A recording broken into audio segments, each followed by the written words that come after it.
Hello, you guys. This is Walona here. Welcome to the replay. Welcome to the replay. If you are catching this broadcast after it is over, we are talking narcissistic supply today. Narcissistic supply. And it's going to be good. You're going to get some good info, more information on how to learn how to deal with what you're dealing with. So share this broadcast. Share this broadcast with your followers. And come on in so we can deal with this subject of narcissistic supply.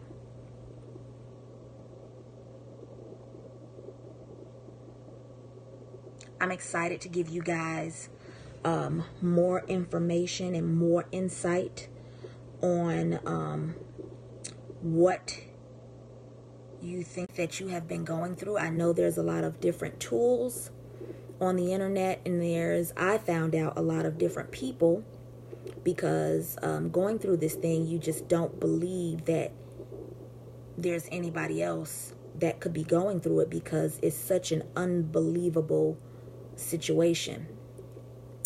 But there is a lot of different tools and videos on the internet about this now, which is awesome. And here I am giving my take on it from my experience and what I've learned so far. And I'm here to help the next person who does not know what they're going through. You may know, and you may want to listen. I want you all to tune in. So share this broadcast with your followers, and we will get started on what narcissistic supply is. Now, we talked about what narcissistic personality disorder is. I'm sorry, I'm just setting up this. There we go. Don't fall. We talked about what narcissistic personality disorder is, and we talked a little bit in depth about what that is and what it consists of. And so there's a lot of different, like I talked about, layers to what this disorder is. And so today we're just going to concentrate on one of the major things that kind of defines what this disorder is, which is narcissistic supply. And it's really important because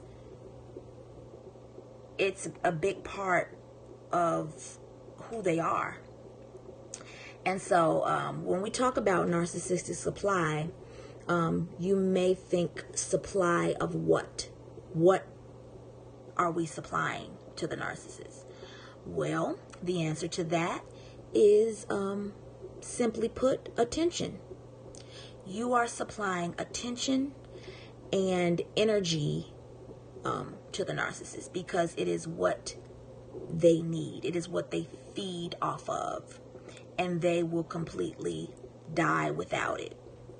Not physically, but metaphorically, they will die. The person that they built up, the self-image that they built up will die. And that for them is something that cannot happen. So narcissistic supply has been compared to that of a drug because it's something that they have to have. It is something that they cannot live without. And it is something that they will try to attain through all costs. And it does not matter how they get it. It does not matter who they get it from. All that matters is that they get it. And so I guess that's why it's compared to that of a drug, because they need it and they'll go through all lengths to have it. So we're going to first talk about the definition, so to speak, of what narcissistic supply is. And there's many definitions, but and they're worded differently, but it all comes to the same basis of what narcissistic supply is. So I'm going to just tell you what I've got written here. And I have it defined as narcissistic supply is defined as anything or anyone that builds the narcissist's ego up and reaffirms his feelings of superiority and grandiosity. We have to remember that narcissists have no built-in self-worth. They feel completely worthless, and so that's why they build up the second person to hide that feeling of worthlessness that they feel on a constant basis daily. So they depend on other people for attention, which is in turn called narcissistic supply. They need those other people to reaffirm their greatness in order to feel good about themselves. They're unable to create or sustain feelings of self-worth on their own unless people can continuously prove to them that they matter, because they feel that they don't matter. And so they need other people to constantly to prove to them that they do. Now, when we talk about, I really don't want to use the term normal person, but when we talk about the average person, I'll say that. When we talk about the average person doesn't mind a moderate amount of attention, verbal or nonverbal. If someone has an achievement that they've earned, something that they've done that they're proud of, an accomplishment of some sort, then a moderate amount of attention is okay. A moderate amount of attention is what a person requires, and they're okay with that. When it becomes to be too much, it usually makes the average person uncomfortable, or the average person tends to shy away from negative attention altogether. I mean, nobody wants any negative attention on them. In contrast, the narcissist requires an insatiable amount of attention. Now, the narcissist prefers positive attention. That's his first preference. That's his superior quality of supply, if it's positive.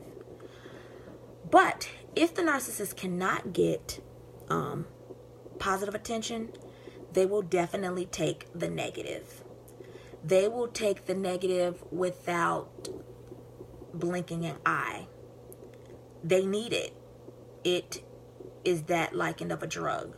They need it, and they have to have it. So that's kind of the difference that you'll see in a narcissist person. If you're looking for clues, that's kind of something that you'll see. And I want you to be able to look closely, because if you don't, you won't be able to recognize the difference. Because like I said, the average person doesn't mind a moderate amount of attention from their peers or from authorities or superiors or teachers or, anyone, because they feel like they earned it for their accomplishments. But on the flip side, with the narcissist, they need a constant supply, and it's never ending. It is never ending. They want it all the time, and it cannot end. It's like a bottomless pit. And you talk about a person that eats a lot, and you think to yourself, my God, how can this person eat all that they eat? They're just as small as an ant. Where does the food go, you think? And you think, well, maybe they have a tapeworm. Where is it all going? It's a bottomless pit for the narcissist. It can't stop, and it won't stop. the attention that they require, you will never, as a person, be able to fulfill what they are seeking. You will be used up until you can't be used anymore. And then they'll go on to the next thing to get that supply. So you just have to kind of be aware of what you're dealing with. Examples of narcissistic supply would be adulation, constant compliments, applause, attention, be it positive or negative, like I said before, being feared, respected, money, media, if they're noticed in the media, social media, admiration, celebrity, certain status, affirmation, subservice, approval, flattery, any way, shape, or form, they're seeking this attention. So you just have to be aware of these types of people, because they will suck the life out of you, because they're looking for constant ways to fulfill an emptiness. But an emptiness can never be filled because it's empty. So there's, like I said, a bottomless pit that will never be able to be filled, but they're going to go on that constant conquest of looking for it. So we're going to get into a little bit about two different types of narcissistic supply and the sources. We're going to talk about primary narcissistic supply. And primary narcissistic supply, it usually comes in public forms like fame, notoriety, celebrity type status, and it can be both public or private. It's important to understand that attention of any kind, like I said, constitutes the primary narcissistic supply. Infamy is sought out after as fame, being notorious, is as good as being renowned. So primary narcissistic supply is basically fame and celebrity status. When you talk about secondary narcissistic supply, leading a normal life to the narcissist is something they look at in great pride, and having a secure existence, because they feel their reality feels like they don't exist. So they need to have that security in that they do, in economic, safety, social acceptability, so on and so forth. So secondary narcissistic supply usually comes from friends and close family members.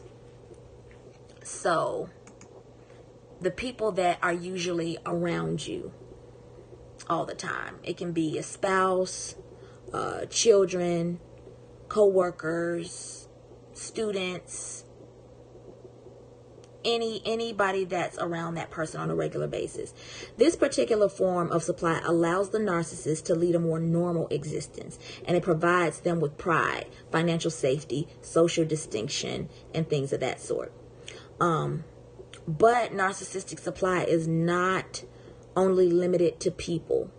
It can be hearkened to inanimate objects. So we know that narcissists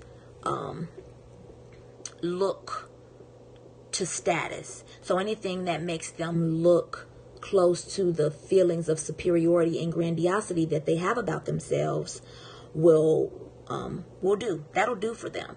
So if it's a flashy car, if it's a big house, if it's clothes, being a member of a church or club or business, an organization, what works even better is if they have a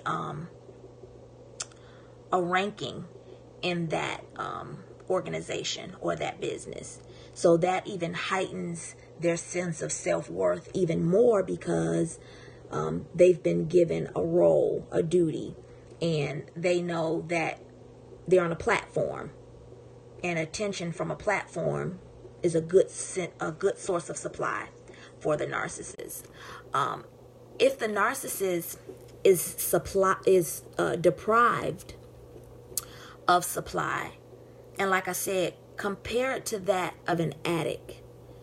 If they're ever deprived from that supply, they begin to have really the same symptoms of a drug addict. They'll start to feel restless, helpless, agitated. You'll notice that they'll become delusional. They even get depressed until they can get that next fix. And like I said, it doesn't matter where the fix comes from. It can come from children. It can come from co-workers, parents, friends. They prefer for it to come from something that they think of superior. So if it's someone that they look up to, like a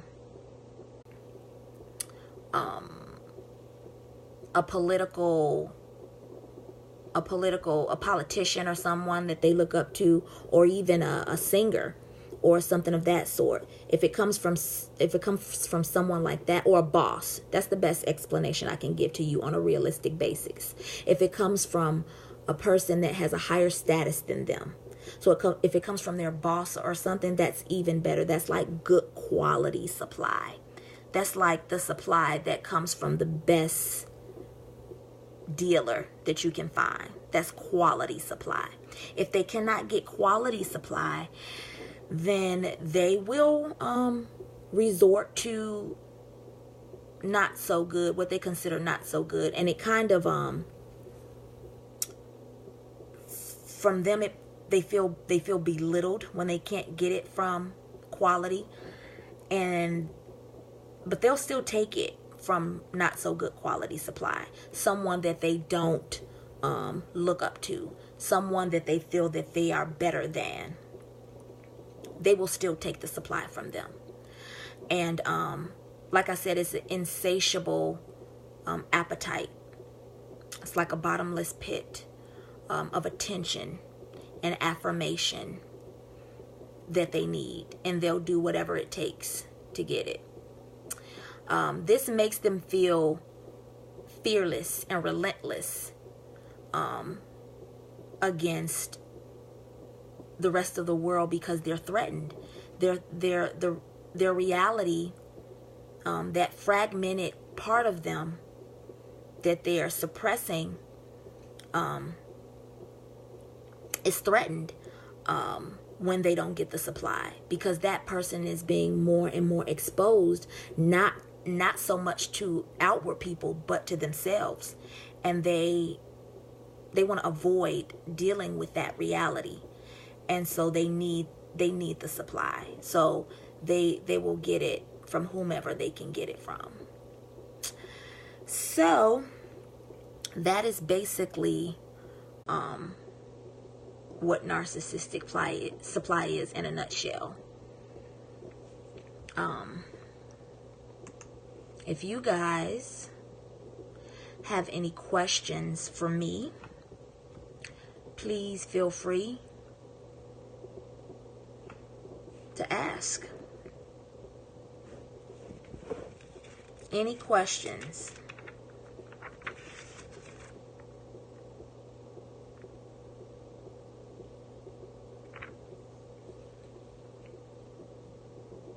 I also want to say too, if you've been around a person like this, you'll notice, if you start to notice the type of person that this is that you're dealing with, and you recognize it, and you start to withdraw that attention from them that you've been getting from them, that's when the smear campaign happens, especially if you're someone that was close to them. And we'll talk in another scope about smear campaign. But what that basically is they will make you look bad to others. They will slander your name. in any effort that you are finding them out. And they are very skilled at doing it. They're very skilled in the fact that they've built trust with the people that are around them. And most people that are around them give them the supply without hesitation, without resistance. And so they're used to supply from those types of people. And so if you, as an individual, withdraw that supply and you start to become aware of what you're dealing with, then you're going to want to understand that you'll be targeted. You'll be targeted to defame your character, to slander, and anything that will discredit you in any way, shape, or form, so that you cannot expose them. Now, you may not even be thinking about exposing them at all. You may just want to distance yourself from that type of toxic behavior. But it doesn't matter that you are not inflammatory or wanting to engage. It doesn't matter that you're not seeking to expose them. This is the thought process of what's going on in their mind. So, we talked about before, to a narcissist, their feelings are facts.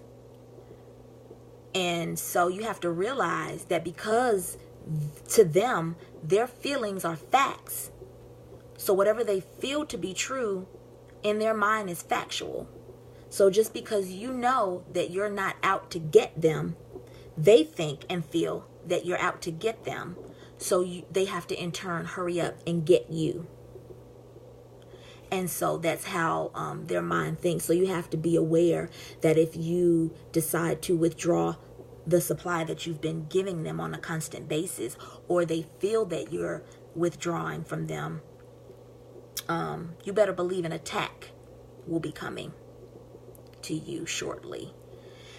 And so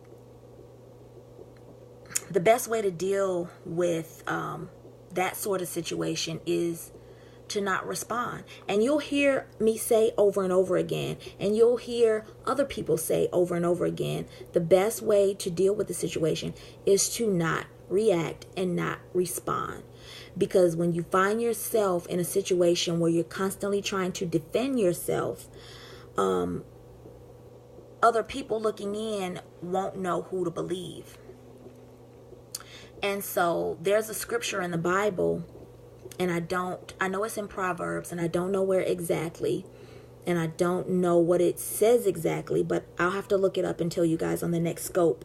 But it says, if there's two fools arguing, in an argument, there's two fools or something to that sort. If the one person continues to argue with the fool, they're both fools.